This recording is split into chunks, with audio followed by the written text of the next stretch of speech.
1 Raja-Raja pasal 21. Kebun anggur Nabot. Sesudah itu terjadilah hal yang berikut. Nabot orang Yisrael mempunyai kebun anggur di Yisrael, di samping istana Ahab, Raja Samaria. Berkatalah Ahab kepada Nabot, "Berikanlah kepadaku kebun anggurmu itu, supaya kujadikan kebun sayur, sebab letaknya dekat rumahku. Aku akan memberikan kepadamu kebun anggur yang lebih baik daripada itu sebagai gantinya. Atau jikalau engkau lebih suka, aku akan membayar harganya kepadamu dengan uang." Jawab Nabot kepada Ahab, "Kiranya Tuhan menghindarkan aku daripada memberikan milik pusaka nenek moyangku kepadamu." Lalu masuklah Ahab ke dalam istananya dengan kesal hati dan gusar, karena perkataan yang dikatakan Nabot orang Israel itu kepadanya, "Tidak akan kuberikan kepadamu milik pusaka nenek moyangku." Maka berbaringlah ia di tempat tidurnya, dan menelengkupkan mukanya dan tidak mau makan. Lalu datanglah Isabel istrinya dan berkata kepadanya, "Apa sebabnya hatimu kesal, sehingga engkau tidak makan?" Lalu jawabnya kepadanya, "Sebab aku telah berkata kepada Nabot orang Israel itu, berikanlah kepadaku kebun anggurmu dengan bayaran uang, atau jika engkau lebih suka, aku akan memberikan kebun anggur kepadamu sebagai gantinya." Tetapi sahutnya, "Tidak akan kuberikan kepadamu kebun anggurku itu." Kata Isabel istrinya kepadanya, "Bukankah engkau sekarang yang memegang kuasa raja atas Israel?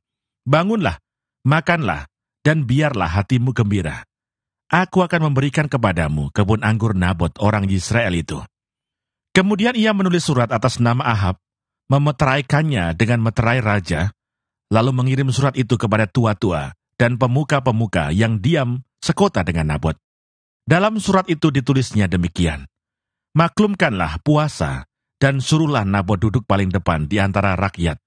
Suruh jugalah 2 orang dursila duduk menghadapinya, dan mereka harus naik saksi terhadap dia dengan mengatakan, 'Engkau telah mengutuk Allah dan Raja.' Sesudah itu bawalah dia keluar dan lemparilah dia dengan batu sampai mati." Orang-orang sekotanya, yakni tua-tua dan pemuka-pemuka, yang diam di kotanya itu, melakukan seperti yang diperintahkan Isabel kepada mereka, seperti yang tertulis dalam surat yang dikirimkannya kepada mereka. Mereka memaklumkan puasa dan menyuruh Nabot duduk paling depan di antara rakyat. Kemudian datanglah 2 orang, yakni orang-orang dursila itu, lalu duduk menghadapi Nabot. Orang-orang dursila itu naik saksi terhadap Nabot di depan rakyat, katanya, "Nabot telah mengutuk Allah dan Raja." Sesudah itu mereka membawa dia keluar kota, lalu melempari dia dengan batu sampai mati. Setelah itu mereka menyuruh orang kepada Isabel mengatakan, "Nabot sudah dilempari sampai mati." Segera sesudah Isabel mendengar bahwa Nabot sudah dilempari sampai mati, berkatalah Isabel kepada Ahab, "Bangunlah, ambillah kebun anggur Nabot, orang Israel itu, menjadi milikmu. Karena Nabot yang menolak memberikannya kepadamu dengan bayaran uang, sudah tidak hidup lagi.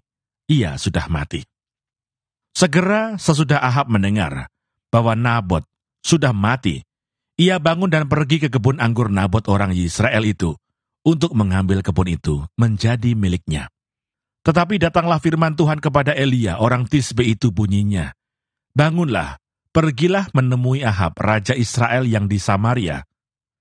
Ia telah pergi ke kebun anggur Nabot untuk mengambil kebun itu menjadi miliknya. Katakanlah kepadanya demikian, beginilah firman Tuhan, engkau telah membunuh serta merampas juga. Katakan pula kepadanya, beginilah firman Tuhan, di tempat anjing telah menjilat darah Nabot, di situ jugalah anjing akan menjilat darahmu." Kata Ahab kepada Elia, "Sekarang engkau mendapat aku, hai musuhku." Jawabnya, "Memang sekarang aku mendapat engkau, karena engkau sudah memperbudak diri dengan melakukan apa yang jahat di mata Tuhan.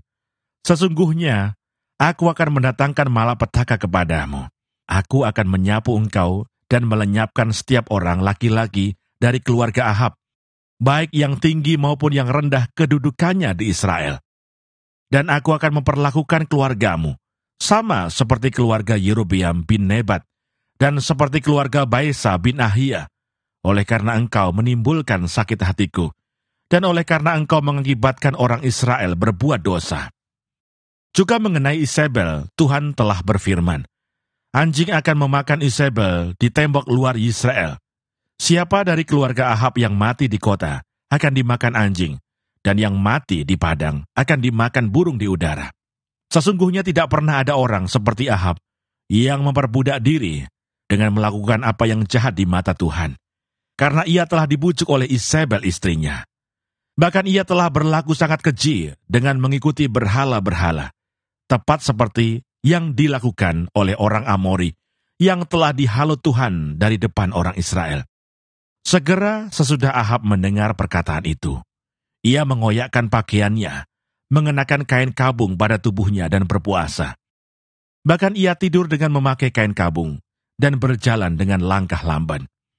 Lalu datanglah firman Tuhan kepada Elia orang Tisbe itu. Sudahkah kau lihat bahwa Ahab merendahkan diri di hadapanku? Oleh karena ia telah merendahkan diri di hadapanku, maka aku tidak akan mendatangkan malapetaka dalam zamannya. Barulah dalam zaman anaknya, aku akan mendatangkan malapetaka atas keluarganya. 1 Raja-Raja pasal 22. Ahab memerangi Ramot Gilead, nabi Tuhan berhadapan dengan nabi-nabi palsu. 3 tahun lamanya orang tinggal aman dengan tidak ada perang antara Aram dan Israel. Pada tahun yang ketiga, pergilah Yosafat Raja Yehuda kepada Raja Israel. Berkatalah Raja Israel kepada pegawai-pegawainya, tahukah kamu bahwa Ramot Gilead sebenarnya milik kita? Tetapi kita tinggal diam saja dan tidak merebutnya dari tangan Raja negeri Aram. Lalu katanya kepada Yosafat, maukah engkau pergi bersama-sama aku untuk memerangi Ramot Gilead? Jawab Yosafat kepada Raja Israel, kita sama-sama, aku dan engkau, rakyatku dan rakyatmu, kudaku dan kudamu. Tetapi Yosafat berkata kepada Raja Israel, baiklah tanyakan dahulu firman Tuhan. Lalu Raja Israel mengumpulkan para nabi, kira-kira 400 orang banyaknya. Kemudian bertanyalah ia kepada mereka, apakah aku boleh pergi berperang melawan Ramot Gilead, atau aku membatalkannya? Jawab mereka, majulah. Tuhan akan menyerahkannya ke dalam tangan raja. Tetapi Yosafat bertanya, tidak adakah lagi di sini seorang nabi Tuhan, supaya dengan perantaraannya kita dapat meminta petunjuk? Jawab Raja Israel kepada Yosafat, masih ada seorang lagi yang dengan perantaraannya dapat diminta petunjuk Tuhan, tetapi aku membenci dia, sebab tidak pernah ia menubuatkan yang baik tentang aku, melainkan malapetaka. Orang itu ialah Mika bin Yimla, kata Yosafat. Janganlah raja berkata demikian. Kemudian Raja Israel memanggil seorang pegawai istana, katanya, jemputlah Mika bin Yimla dengan segera. Sementara Raja Israel dan Yosafat, Raja Yehuda, duduk masing-masing di atas tahtanya dengan pakaian kebesaran di suatu tempat mengirikan di depan pintu gerbang Samaria, sedang semua nabi itu bernubuat di depan mereka. Maka Sedekia bin Kenaanah membuat tanduk-tanduk besi lalu berkata, beginilah firman Tuhan, dengan ini engkau akan menanduk Aram sampai engkau menghabiskan mereka. Juga semua nabi itu bernubuat demikian katanya, majulah ke Ramot Gilead, dan engkau akan beruntung, Tuhan akan menyerahkannya ke dalam tangan raja. Suruhan yang pergi memanggil Mika itu berkata kepadanya, ketahuilah, nabi-nabi itu sudah sepakat meramalkan yang baik bagi raja. Hendaklah engkau juga berbicara seperti salah seorang daripada mereka dan meramalkan yang baik. Tetapi Mika menjawab, demi Tuhan yang hidup, sesungguhnya apa yang difirmankan Tuhan kepadaku, itulah yang akan kukatakan. Setelah ia sampai kepada raja, bertanyalah raja kepadanya, Mika, apakah kami boleh pergi berperang melawan Ramot Gilead, atau kami membatalkannya?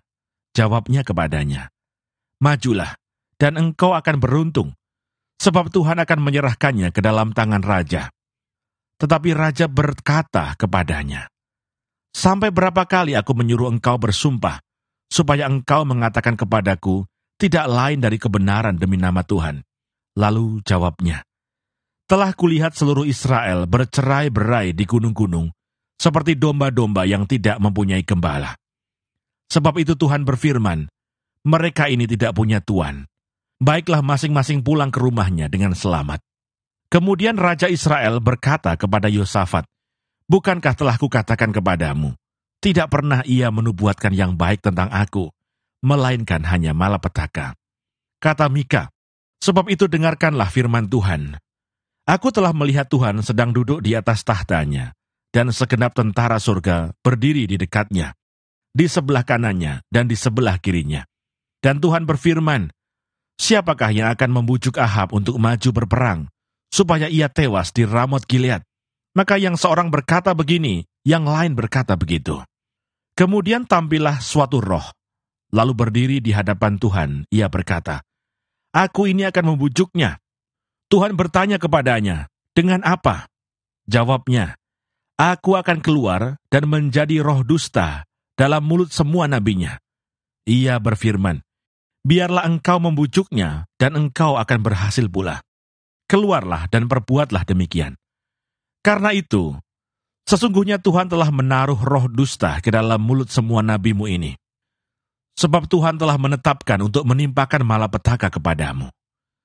Sesudah itu tampillah Sedekia bin Kenaana.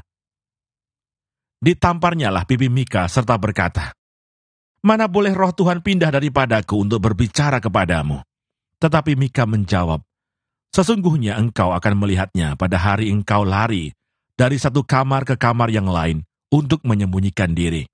Berkatalah Raja Israel, "Tangkaplah Mika, bawa dia kembali kepada Amon, penguasa kota, dan kepada Yoas anak raja, dan katakan, beginilah titah raja, masukkan orang ini dalam penjara, dan beri dia makan roti dan minum air, serba sedikit, sampai aku pulang dengan selamat." Tetapi jawab Mika, "Jika benar-benar engkau pulang dengan selamat, tentulah Tuhan tidak berfirman dengan perantaraanku." Lalu disambungnya, "Dengarlah, hai bangsa-bangsa sekalian." Sesudah itu majulah Raja Israel dengan Yosafat Raja Yehuda ke Ramot Gilead. Raja Israel berkata kepada Yosafat, "Aku akan menyamar dan masuk pertempuran, tetapi engkau pakailah pakaian kebesaranmu." Lalu menyamarlah Raja Israel, kemudian masuk ke pertempuran. Adapun Raja negeri Aram telah memberi perintah kepada para panglima pasukan keretanya, 32 orang banyaknya demikian, "Janganlah kamu berperang melawan sembarang orang, melainkan melawan Raja Israel saja." Segera sesudah para panglima pasukan kereta itu melihat Yosafat, mereka berkata, "Itu pasti Raja Israel." Lalu majulah mereka untuk menyerang dia. Tetapi Yosafat berteriak. Segera sesudah para panglima pasukan kereta itu melihat bahwa dia bukanlah Raja Israel, maka undurlah mereka daripadanya. Tetapi seseorang menarik panahnya dan menembak dengan sembarangan saja dan mengenai Raja Israel di antara sambungan baju sirahnya. Kemudian ia berkata kepada pengemudi keretanya, "Putar, bawa aku keluar dari pertempuran, sebab aku sudah luka." Tetapi pertempuran itu bertambah seru pada hari itu, dan raja tetap ditopang berdiri di dalam kereta, berhadapan dengan orang Aram itu, sampai ia mati pada waktu petang. Darahnya mengalir dari lukanya ke dalam palung kereta. Kira-kira pada waktu matahari terbenam, terdengarlah teriakan di sepanjang barisan tentara itu. Masing-masing ke kotanya, masing-masing ke negerinya. Raja sudah mati. Maka pulanglah mereka ke Samaria, lalu mereka menguburkan raja di Samaria. Ketika kereta itu dicuci di tepi telaga Samaria, maka darah raja dijilat anjing, sedang perempuan-perempuan sundal mandi di tempat itu, sesuai dengan firman Tuhan yang telah diucapkannya. Selebihnya dari riwayat Ahab dan segala yang dilakukannya, serta istana gading dan segala kota yang didirikannya, bukankah semuanya itu tertulis dalam kitab sejarah raja-raja Israel? Demikianlah Ahab mendapat perhentian bersama-sama dengan nenek moyangnya. Maka Ahasia anaknya menjadi raja menggantikan dia. Yosafat Raja Yehuda. Yosafat anak Asa menjadi raja atas Yehuda dalam tahun keempat zaman Ahab Raja Israel. Yosafat berumur 35 tahun pada waktu ia menjadi raja, dan 25 tahun lamanya ia memerintah di Yerusalem. Nama ibunya ialah Azubah anak Silhi. Ia hidup mengikuti jejak Asa ayahnya. Ia tidak menyimpang daripadanya dan melakukan apa yang benar di mata Tuhan. Hanya bukit-bukit pengorbanan tidak dijauhkan.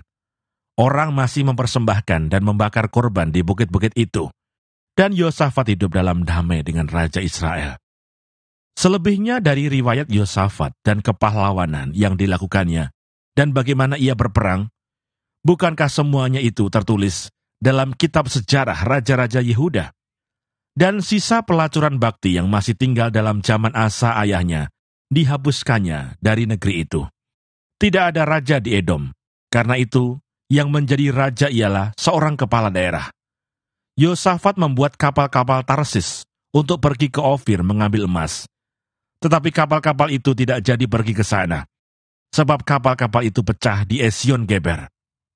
Pada waktu itu Ahazia anak Ahab berkata kepada Yosafat, "Baiklah anak buahku pergi bersama-sama anak buahmu dengan kapal-kapal itu." Tetapi Yosafat tidak mau. Kemudian Yosafat mendapat perhentian bersama-sama dengan nenek moyangnya. Dan ia dikuburkan di samping nenek moyangnya di kota Daud, bapa leluhurnya. Maka Yoram anaknya menjadi raja menggantikan dia.